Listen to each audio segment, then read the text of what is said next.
Bagaimana iblis membisiki manusia dalam ibadah mereka dan membesar-besarkannya, sehingga membuat mereka lupa mengingat Allah. Iblis laknatullah mendatangi dirimu seraya berkata, "Demi Allah, engkau hanyalah manusia biasa. Karena engkau betul-betul beribadah kepada Allah, saya kira Dia mencintaimu. Engkau melaksanakan sholat, berpuasa, dan berzakat. Ya, engkau adalah orang yang baik." Ia lalu berkata kepadamu, "Agar engkau tidak bosan, bersenanglah-senanglah sedikit. Jangan bersikap keras terhadap dirimu sendiri dalam hal ibadah. Cukuplah kebaikan dan ibadah yang telah banyak kau lakukan." Inilah apa yang kami sebut dengan membesar-besarkan urusan ibadah. Ketika iblis sampai pada batas ini dalam beraksi terhadap manusia, maka dengan ucapannya itu dia telah mampu membuat mereka puas. Orang yang berada dalam situasi demikian, benar-benar merugi. Bahkan, kerugian ini kadang menggiringnya menuju neraka, serta menjauhkannya dari jalan yang lurus dan ridha ilahi. Mari kita mencermati akibat-akibat yang akan dialami manusia, jika iblis mampu menjerumuskannya kepada jalan tersebut. 1. Futur, patah semangat dalam beribadah. 2. Lebih berpaling kepada kesenangan-kesenangan belaka. 3. Sedikit melakukan ketaatan hingga nyaris tidak melakukannya lagi. 4. Mendapatkan murka Allah, nauzubillah. Segera saja, kami akan menerangkan keempat hal tersebut. Pertama, patah semangat dalam beribadah. Ambil contoh, ada seseorang yang amalnya bagus, lalu ada orang lain yang mendatanginya dan berkata, "Engkau adalah orang yang sangat baik. Hanya saja, permudah dirimu dan jangan kau bebani lebih dari kemampuanmu, agar engkau tidak lemah sehingga amalmu menurun. Engkau tidak perlu melakukannya dengan sempurna." Kemudian, buatlah orang tersebut mengulang-ulang ucapan itu kepada orang yang baik tadi. Dampaknya, dalam jangka waktu yang tak lama engkau akan mendapati orang yang baik itu menurun kualitas amalnya. Demikianlah, iblis memang menggoda manusia seraya berkata, "Engkau adalah orang yang baik dan sangat menjaga ibadahmu. Karenanya, janganlah menyusahkan diri sehingga engkau menjadi lemah." Iblis ternyata mengulang-ulang ucapan terkutuk ini di pendengaran seseorang hingga ia mampu membuatnya tergoda. Kedua, menyukai kesenangan dan syahwat. Saya kira, ini adalah bencana besar yang kita lihat dan kita rasakan dalam kehidupan kita saat ini. Pasalnya, engkau dapat menyaksikan seseorang yang pergi mendengarkan nyanyian, merokok, bercengkrama dengan para wanita, atau duduk-duduk di kafe untuk bermain hal-hal yang diharamkan syariat Islam, padahal dia baru saja menunaikan sholat di masjid. Saya kira hal ini pernah saya alami dengan seseorang. Suatu saat, dia ikut sholat bersama kami di sebuah masjid. Tiba-tiba, saya menyaksikan sesuatu yang tak pernah saya duga sebelumnya. Saya melihatnya keluar dari masjid, lalu dia duduk untuk mendengarkan nyanyian dan betul-betul menikmatinya. Saat itu, terjadilah dialog antara saya dengannya. Saya bertanya, "Semoga Allah meluruskan langkahmu. Apakah setelah sholat engkau duduk-duduk sambil mendengarkan nyanyian seperti ini?" Ia menjawab, "Tidaklah mengapa dengan satu atau dua lagu." Saya bertanya lagi, "Tidakkah engkau tahu bahwa nyanyian itu haram?" Ia menjawab, "Benar, tapi aku telah menjalankan sholat, puasa, zakat, dan haji. Setelah semua itu kulakukan, bukankah aku berhak mendengarkan lagu? Bukankah Rasul pernah bersabda, ada saat untuk ini, dan ada saat untuk itu?" Dengan sekuat tenaga, saya berusaha untuk membuatnya puas dengan dalil pengharaman nyanyian, namun ia belum juga menerimanya. Saya pun pergi. Akan tetapi, saya begitu mencermati pernyataannya yang terakhir, "Tapi, aku telah menjalankan sholat, puasa, zakat, dan haji." Saya begitu memperhatikan pernyataan tersebut, dan segera saja tahu bahwa ucapan ini merupakan salah satu upaya iblis. Benar, iblis memang membesar-besarkan perkara ibadah kepada lelaki itu dengan menyatakan, "Wahai penunai sholat, pelaku puasa, penunai zakat, pelaku haji, serta pelaku amal kebaikan, ibadah, dan ketaatan, saya kira engkau mempunyai hak untuk sedikit bersenang-senang dan mendengarkan nyanyian. Semua itu tidak masalah. Nyanyian takkan mengurangi bobot ibadahmu. Ketaatanmu masih banyak, demikian halnya ibadahmu. Bahkan, nyanyian dapat menjadi pendorong dirimu sehingga engkau bisa memperkuat ibadahmu dan lebih giat lagi dalam melakukannya." Demikianlah, ini merupakan salah satu pendahuluan yang dilontarkan oleh iblis. Pendahuluan ini telah banyak kita saksikan dalam kehidupan modern kita. Supaya kita tidak berpanjang lebar dalam masalah ini, saya akan menyebutkan bagaimana hukum Islam seputar nyanyian, agar tidak ada yang meragukan keharamannya, atau bahkan menentangnya dengan menafikan syariat Islam mengenai masalah ini. Berikut adalah dalil-dalilnya. Dari Ibnu Mas'ud, bahwasanya Rasulullah bersabda, "Jauhilah kalian mendengar alat-alat musik dan nyanyian, karena keduanya menumbuhkan nifak dalam hati seperti air yang menumbuhkan tumbuh-tumbuhan." Rasulullah bersabda, nyanyian dan sesuatu yang sia-sia menumbuhkan nifak dalam hati seperti air yang menumbuhkan rerumputan. Dan demi zat yang jiwaku berada di tangannya, sesungguhnya Al-Quran dan zikir itu benar-benar menumbuhkan keimanan dalam hati seperti air yang menumbuhkan rerumputan. Beliau juga bersabda, barang siapa mendengarkan suara nyanyian, niscaya dia tidak diizinkan untuk mendengarkan suara para penghuni surga. Dalam hadis lainnya, Rasulullah bersabda, dua suara yang dilaknat di dunia maupun di akhirat, seruling yang ada dalam senandung lagu serta tangis ratapan ketika tertimpa musibah.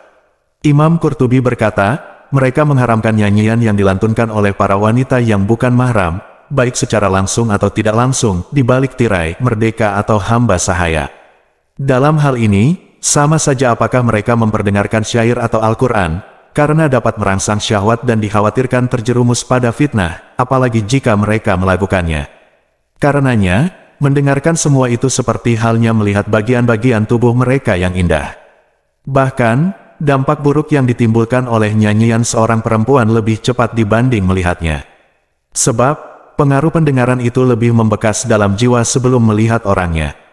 Adapun yang merangsang syahwat dan menjerumuskan pada fitnah, maka hukumnya sudah tidak diragukan lagi. Ketiga, sedikit melakukan ketaatan. Taat adalah sesuatu yang baik. Taat adalah semua perbuatan baik yang ditujukan untuk mengharap ridha Allah. Akan tetapi, banyak manusia selain yang dirahmati oleh Allah lalai dalam hal ini. Karenanya, mari kita duduk sejenak dan merenungi betapa banyak orang yang ketika kita tanya apakah mencintai Allah, maka ia akan menjawab, ya, aku mencintai Allah. Saya sendiri berpandangan bahwa setiap orang yang kita tanya, akan menjawab, aku memang mencintai Allah. Kalau kita tanya selanjutnya, apa bukti cintamu? Maka saya yakin jawabannya adalah, aku telah melakukan sholat, puasa, dan zakat. Dan aku yakin, Allah akan mencintaiku serta memasukkanku ke dalam surganya. Amalanku sudah banyak, ketaatanku pun selalu terjaga. Orang-orang juga mengatakan bahwa aku adalah orang yang baik. Karena itu, aku beranggapan bahwa Allah mencintaiku dan akan memasukkanku ke dalam surganya. Para pecinta Nabi, lihatlah bentuk kelalaian di atas. Tentu, ada di antara kita yang beranggapan seperti apa yang dibisikkan oleh iblis tadi. Karena amalannya banyak dan ketaatannya terjaga, ia beranggapan bahwa dirinya akan masuk surga. Namun, untuk membantah semua anggapan itu, kita akan merujuk pada salafus saleh, lalu melihat bagaimana keadaan mereka, bagaimana mereka menepis bisikan di atas, dan apakah iblis berhasil melakukannya terhadap mereka seperti yang terjadi pada banyak orang yang lalai saat ini. Mari misalnya, kita lihat Imam Hasan Al-Basri. Ketika dikatakan, wahai Imam, kami melihatmu menangis sangat lama, beliau pun menimpali, aku takut Allah akan melemparkanku ke dalam neraka. Betapa bagus jawaban Imam Hasan Al-Basri tersebut. Beliau tidak mengatakan bahwa amalnya telah banyak, atau ketaatannya senantiasa terjaga. Sebab, beliau ingat sebuah hakikat penting, bahwa meskipun kita sudah beramal saleh, ternyata kita tidak menunaikan hak Allah dengan semestinya. Bahkan, walaupun kita telah berupaya sekuat-kuatnya dan beribadah sebaik-baiknya, kita tidak akan mampu menunaikan haknya sepenuhnya. Dengan cara inilah, Hasan Al-Basri menutup langkah iblis. Langkah ini merupakan pintu masuk iblis dalam menggoda banyak hamba Allah. Saya tuturkan kisah di atas untuk kalian agar kalian melihat sejauh mana perhatian Hasan Al-Basri terhadap iblis. Suatu saat beliau didatangi seseorang. Orang itu lantas berkata kepada beliau, wahai Imam, aku bergaul dengan orang-orang yang membuat kami takut akan kematian. Jantung kami pun hampir berhenti karenanya.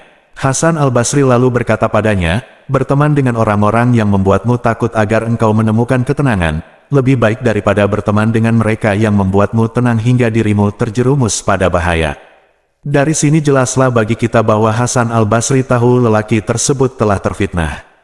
Karenanya, beliau mengingatkannya dan membuatnya terbangun untuk segera memperhatikan sebuah hakikat besar, yaitu kematian.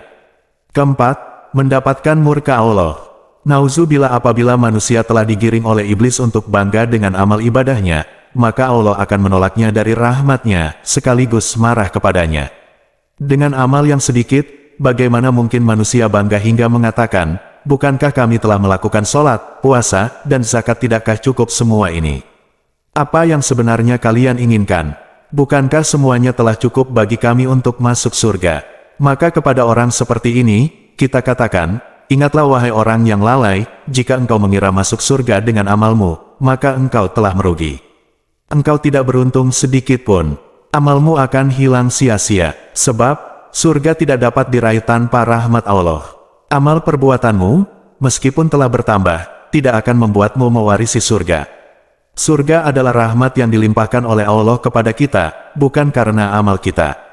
Maka ingatlah saudaraku, jangan tertipu dengan amalmu.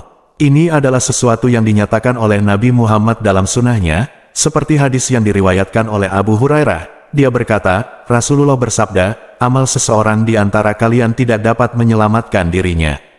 Para sahabat bertanya, apakah demikian halnya denganmu, wahai Rasulullah?